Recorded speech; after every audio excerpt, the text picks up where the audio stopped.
Hello student, ये solid state का दूसरा लेक्चर है। प्रीवियस लेक्चर में मैंने 3 फिजिकल स्टेट क्या होते हैं ये आपको पढ़ाया। इस लेक्चर में पढ़ेंगे कि सॉलिड स्टेट, उसमें से सिर्फ सॉलिड स्टेट, चैप्टर का नाम ही सॉलिड स्टेट है, जो डिटेल पढ़ना है। Is it clear? Okay, let's start. कि पहले देखते हैं सॉलिड क्या है, what is mean by solid. Solid को मैं बोल सकता हूँ it is a form of matter, है ना।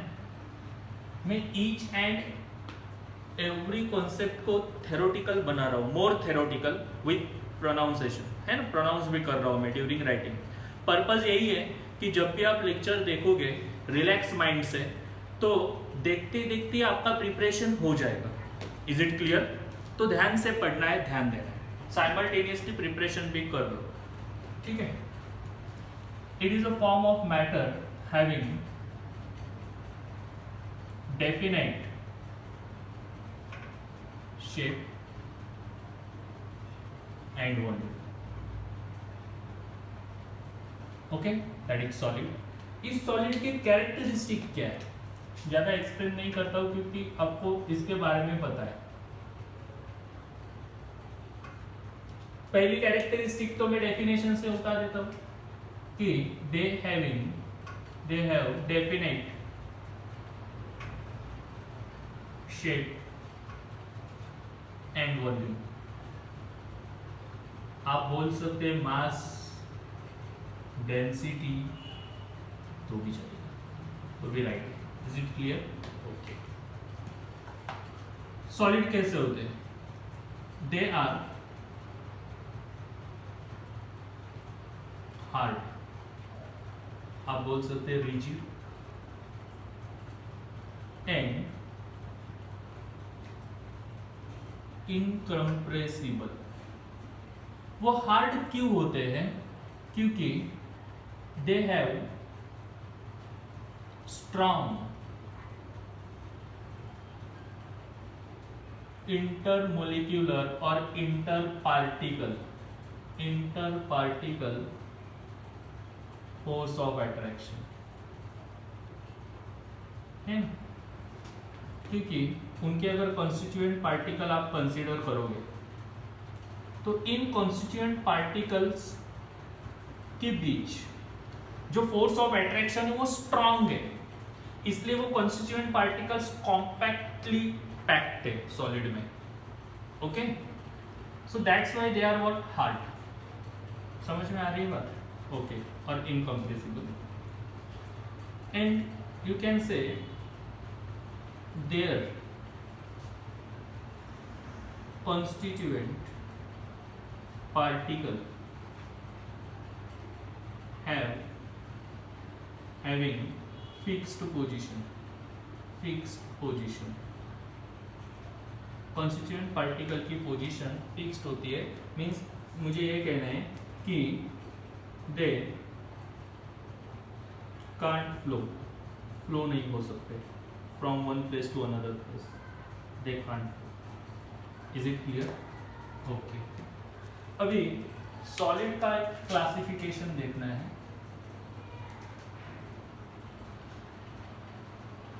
दो हिस्सों में, उसमें से पहला है crystalline solid and amorphous solid. ये जो सॉलिड का क्लासिफिकेशन है ये बनाया गया है, this classification is made on the basis of nature of order of their constituent particles. Okay, ठीक है। जैसे कि क्रिस्टलाइन सॉलिड में क्या होता है, लेट मी एक्सप्लेन यू।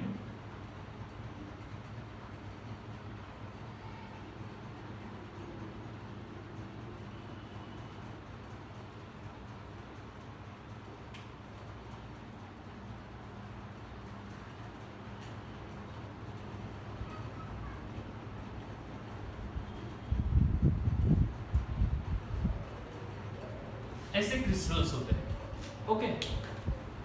और यहाँ पे इनको कहते हैं लैटिस पॉइंट। जो आगे डिटेल पढ़ना है, मतलब मुझे कहना है कि ये जो ब्लैक कलर के ये पार्टिकल्स के सेंटर ड्रॉ कर रहा हूँ, एक्चुअल पार्टिकल ऐसा होगा यार। Is it clear? ओके। तो ये एक प्रॉपर अरेंजमेंट में है ना, प्रॉपर अरेंजमेंट में प्रेजेंट है वहां पे, यही रिपीट होते जाएगा, लॉन्ग रेंज ऑर्डर रहेगी। एमोर्फस सॉलिड में क्या होता है, पार्टिकल्स ऐसे प्रेजेंट होते हैं,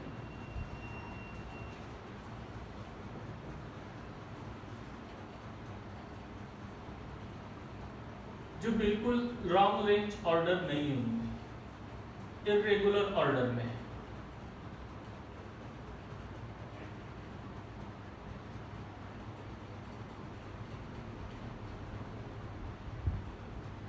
ठीक है, लाइक दैट, ठीक है, दैट इज एमोर्फस सॉलिड। ठीक, एमोर्फस ये वर्ड जो आया है एक ग्रीक वर्ड है, दैट इज मॉर्फी। मॉर्फी का मीनिंग होता है कि form, form, definite form. Morphy का अपोजिट वर्ड क्या है, एमॉर्फ, जो बिल्कुल उसको डेफिनेट फॉर्म नहीं है, दिखाई दे रहा है, शॉर्ट रेंज ऑर्डर है, लॉन्ग रेंज ऑर्डर इसके तरह नहीं है। Is it clear?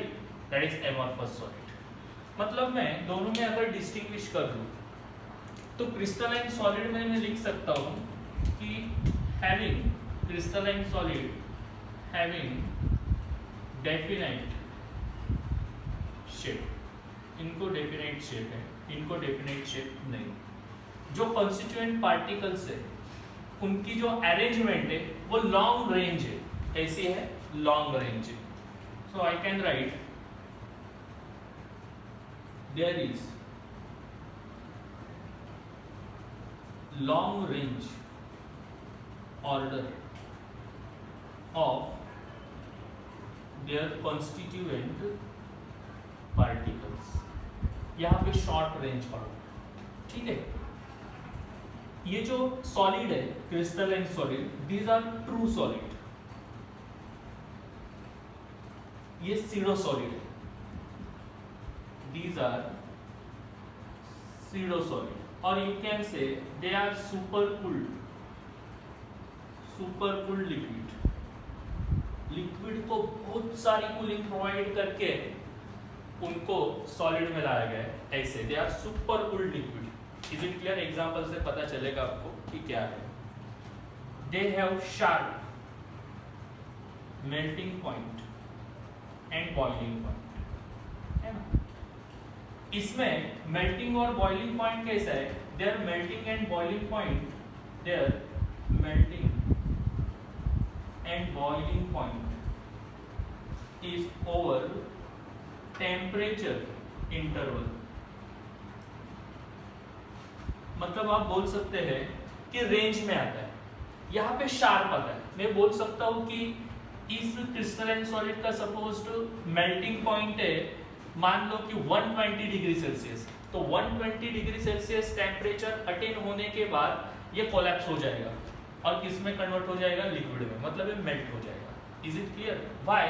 बिकॉज इसमें सब जो बॉन्ड आपको दिखाई दे रहे हैं कंस्टिट्यूएंट पार्टिकल के बीच जो बॉन्ड है वो सब के सब आइडेंटिकल है। Is it clear? तो वो एक ही टेम्परेचर पे टूट जाएंगे, टूट जाएंगे मतलब वीक हो जाएंगे, है ना। यहाँ पे पार्टिकल्स देखो, ये बहुत नजदीक है पार्टिकल, ये और एक दूर है, ये और एक डिस्टेंस कम है, मतलब बॉन्ड लेंथ अनइक्वल है।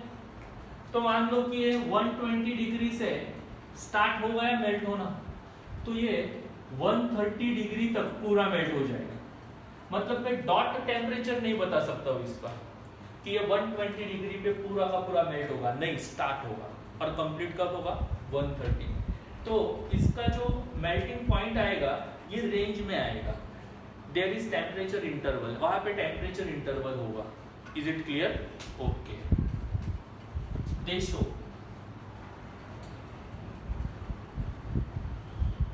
रेगुलर आप बोल सकते हो प्लेन क्लीवेज ऑन कटिंग। अगर आप क्रिस्टलाइन सॉलिड को तोड़ दो तो वहां पर रेगुलर क्लीवेज आपको दिखाई देगी, है ना। जैसे और मान लो कि एमोर्फस, आप ग्लास या एमोर्फस सॉलिड का एग्जांपल, ग्लास को तोड़ दो ऐसे, जो क्लीवेज मिलेगी वो प्लेन मिलेगी क्या इरेगुलर मिलेगी? इरेगुलर मिलेगी। Is it clear? ओके, मतलब दे शो इरेगुलर क्लीवेज। फाइन, कितने पॉइंट हुए? 1 2 3 4 5 6। 1 पॉइंट ले लेते हैं कि क्रिस्टलाइन सॉलिड आर अनआइसोट्रॉपिक। अनआइसोट्रॉपिक क्या है वो नेक्स्ट कॉन्सेप्ट में पढ़ना है, अभी पढ़ना है इसी लेक्चर में। अनआइसोट्रॉपिक ये क्या है? आइसोट्रॉपिक है। यहाँ पे कंपैरेटिव पॉइंट आपको लिखना है, इसको कंपेयर करके, करस्पॉन्डिंग पॉइंट को कंपेयर करके। Is it clear? आसान है। डेफिनेट शेप है, डेफिनेट शेप नहीं है। लॉन्ग रेंज ऑर्डर है, शॉर्ट रेंज ऑर्डर है, ट्रू है, सीडो है, शार्प है, टेम्परेचर इंटरवल वहाँ पे, रेगुलर क्लीवेज शो करता है, इरेगुलर क्लीवेज शो करता है, अनआइसोट्रॉपिक है, आइसोट्रॉपिक है। और 7th वन एग्जांपल में ले लेता हूँ, 2 मार्क्स के लिए क्वेश्चन आ सकता है, राइट ए शॉर्ट नोट भी आ सकती है क्रिस्टलाइन सॉलिड, यही पॉइंट लिखना है, ठीक है। एग्जांपल क्रिस्टलाइन सॉलिड का, for example NaCl। Is it clear? NaCl crystalline solid है। यहाँ पे एग्जांपल ले लेते हैं ग्लास, यहाँ पे बहुत सारे NaCl है, सिल्वर है, गोल्ड है, एसेट्रा एसेट्रा। ग्लास, प्लास्टिक, टार। टार का मतलब होता है डांबर, मराठीमध्ये त्याला डांबर बोलतात, ओके। टार, रबर। देखो मैंने यहाँ पे एक पॉइंट कहा था, they are super cooled liquid. इन सबको आप हीट प्रोवाइड कर दो तो पहले लिक्विड बन जाएंगे। रबर को हीट दो, लिक्विड बन जाएंगे। Is it clear? प्लास्टिक को हीट दो, क्या बनेगा? पहले लिक्विड हो जाएगा। मतलब ये लिक्विड ही है, बट ये नॉर्मल रूम टेम्परेचर पे उसको सुपर कूल्ड करके सॉलिड बना दिया है। Is it clear? Okay, so this is first classification.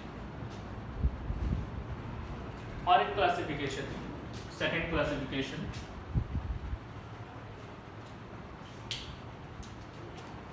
Solid का सेकेंड क्लासिफिकेशन। सेकेंड क्लासिफिकेशन से पहले कुछ प्रॉपर्टी देखते हैं। उसमें से पहली प्रॉपर्टी यही देखते हैं, अनआइसोट्रॉपिक। अनआइसोट्रॉपिक का मतलब क्या? ठीक है, तो अनआइसोट्रॉपी ये किसमें आपने लिखा है? अनआइसोट्रॉपी आपने लिखा है क्रिस्टलाइन सॉलिड। तो मैं इसको ऐसे डिफाइन कर सकता हूँ कि it is a property of crystalline solid to change the value of physical properties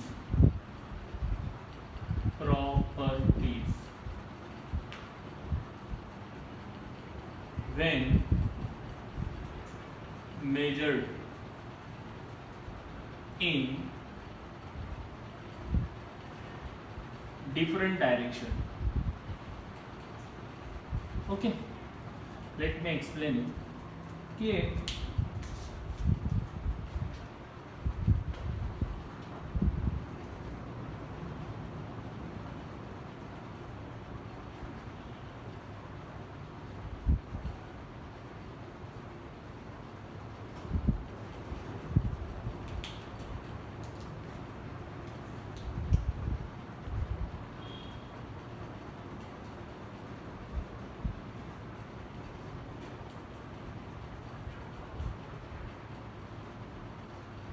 एक सॉलिड मैंने कंसीडर कर लिया क्रिस्टलाइन सॉलिड। अभी इसमें सपोज ये एक पर्टिकुलर डायरेक्शन है, मान लो एरो ए, ये एक पर्टिकुलर डायरेक्शन है, मान लो एरो भी, ये एक particular direction, that is arrow C.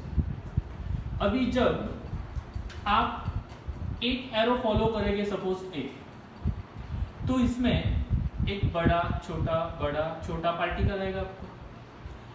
B arrow follow करोगे तो सबके सब बड़े पार्टिकल आएंगे, सी एरो फॉलो करोगे तो सबके सब छोटे एरो आएंगे।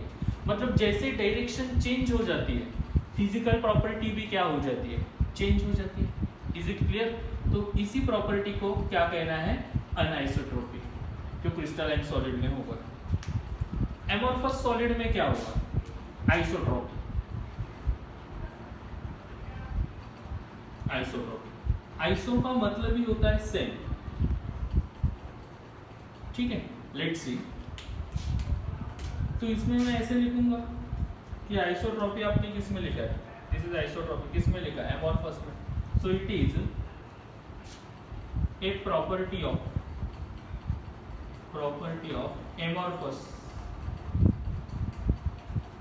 amorphous solid to show same physical quantity or physical property even measured in different direction। Okay, क्योंकि अमॉर्फस सॉलिड में मॉलिक्यूल्स ऐसे होते हैं। अभी आप इसमें कोई भी एरो फॉलो करो, सपोज ये ए है, ये बी है, ये सी, सेम पार्टिकल्स आ रहे हैं। ओके, तो कोई भी डायरेक्शन में अगर आप मेजर किए तो आपको वही फिजिकल प्रॉपर्टी मिल जाएगी। तो सेम फिजिकल प्रॉपर्टी मिल जाएगी, इसके वजह से क्या कहते हैं, आइसोट्रोपी। फेनोमेनन को क्या कहते हैं, isotropy. Is it clear? Physical property यहाँ पे कौन सी होती है, स्टूडेंट को कभी कभी क्वेश्चन है, सर फिजिकल प्रॉपर्टी मतलब, यहाँ पे फिजिकल प्रॉपर्टी को आपको सोचना है रिफ्रैक्टिव इंडेक्स, है ना, थर्मल, और यू कैन से इलेक्ट्रिकल कंडक्टिविटी, ये फिजिकल प्रॉपर्टी। फाइन, तीसरी टर्म है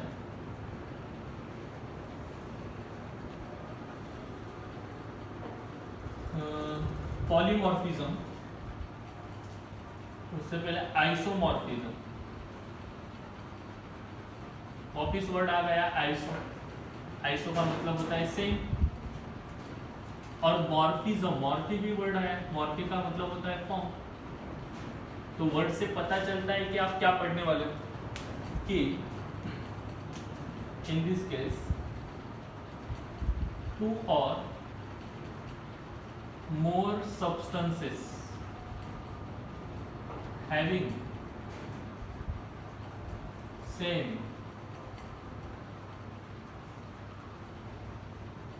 crystalline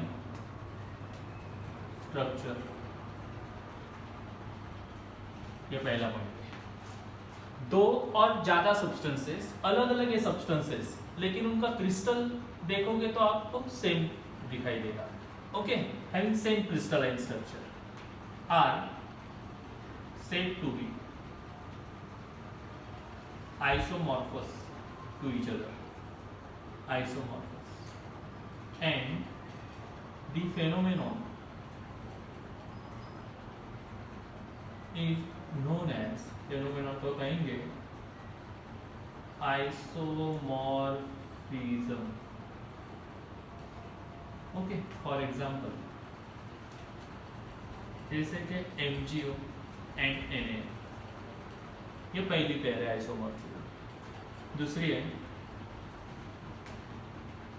NaNO3 and CaCO3, sodium nitrate and calcium carbonate. Okay, देख के ये भी पता चलता है कि they having same atomic ratio, they having same atomic ratio in their, इसमें constituent पार्टिकल्स और एटम्स में, एटम्स बोल रहा हूँ। फॉर एग्जाम्पल देखो MgO 1:1 Na भी एक है, फ्लोरीन भी एक है, तो दोनों में सेम एटॉमिक रेशियो। यहाँ पे देखो सोडियम कितना है, 1 है, नाइट्रोजन कितना है, 1 है, ऑक्सीजन कितना है, 3 है। तो मैं इसका लिख सकता हूँ कि 1 sodium is to 1 nitrogen is to oxygen 3 है, 3। तो इसका एटॉमिक रेशियो कितना हुआ, 1:1:3। इसका भी उतना ही होना चाहिए। कैल्शियम 1 है, 1:, कार्बन 1 है, 1:, ऑक्सीजन 3 है। मतलब दोनों में एटॉमिक रेशियो कितना होता है, सेम होता है। Is it clear? ओके। और लास्ट वन प्रॉपर्टी पढ़ते हैं, दैट इज पॉलीमॉर्फिज्म। पॉलीमॉर्फिज्म क्या होता है? देखो, पॉली का मतलब होता है मेनी, मॉर्फी मतलब टाइप, फॉर्म, जो मेनी फॉर्म में एग्जिस्ट है। मतलब ऐसे मैं कहूंगा कि वन सब्सटेंस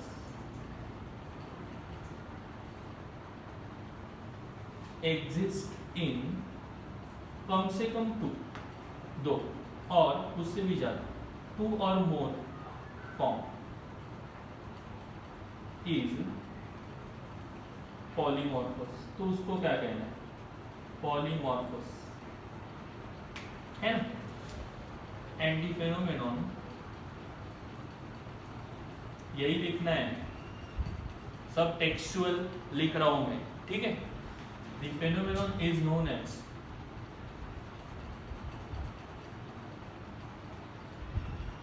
पॉलीमॉर्फिज्म। जैसे कि मान लेते हैं कि कैल्शियम कार्बोनेट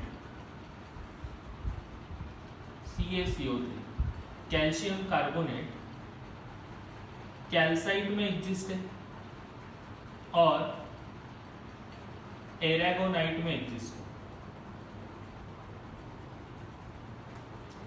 और एक एग्जांपल ले लेते हैं सिलिका। सिलिका के 3 फॉर्म में सिलिका एग्जिस्ट है। फर्स्ट है अल्फा क्वार्ट्ज, बीटा क्वार्ट्ज और क्रिस्टोबैलाइट।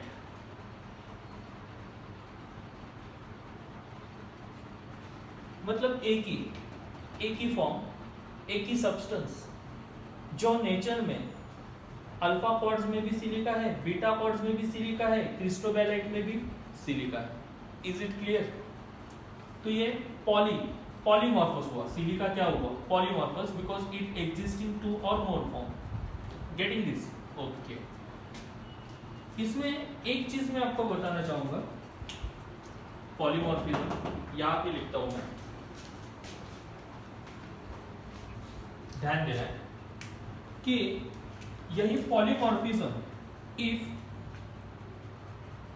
आप बोल सकते हैं कि when polymorphism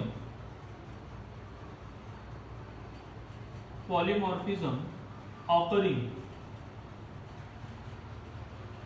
in an element, single element, then it is called as allotropy. तो क्या कहेंगे उसको, एलोट्रोपी कहेंगे, ठीक है। एलोट्रोपी, यहां पे एलो का मतलब होता है डिफरेंट, वही ट्रॉपी मतलब form, different form. For example carbon,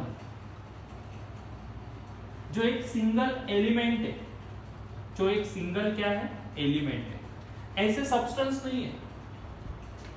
यहां पे CaCO3 ये एलिमेंट है क्या? नहीं, ये सब्सटेंस है, उसमें कैल्शियम है, कार्बन है, ऑक्सीजन। सिलिका ये क्या है, सब्सटेंस है। बट ये एक कार्बन, ये एक सिंगल एलिमेंट है। एलिमेंट में अगर पाया गया पॉलीमॉर्फिज्म तो उसको एलोट्रोपी कहेंगे। कार्बन 3 फॉर्म में एग्जिस्ट होता है, जैसे कि डायमंड, ओके, ग्राफाइट, फ्लोरीन आप पढ़ चुके हैं स्कूल सेक्शन में भी और 11th में भी। ये तीनों के तीनों किससे बने हैं? कार्बन से बने, तो इसको एलोट्रॉपी कहेंगे। अगर ये सब्सटेंस होता तो क्या कहता? Polymorphism. Is it clear? Okay, thank you very much. Video pause करके ये सब नोट कर लो।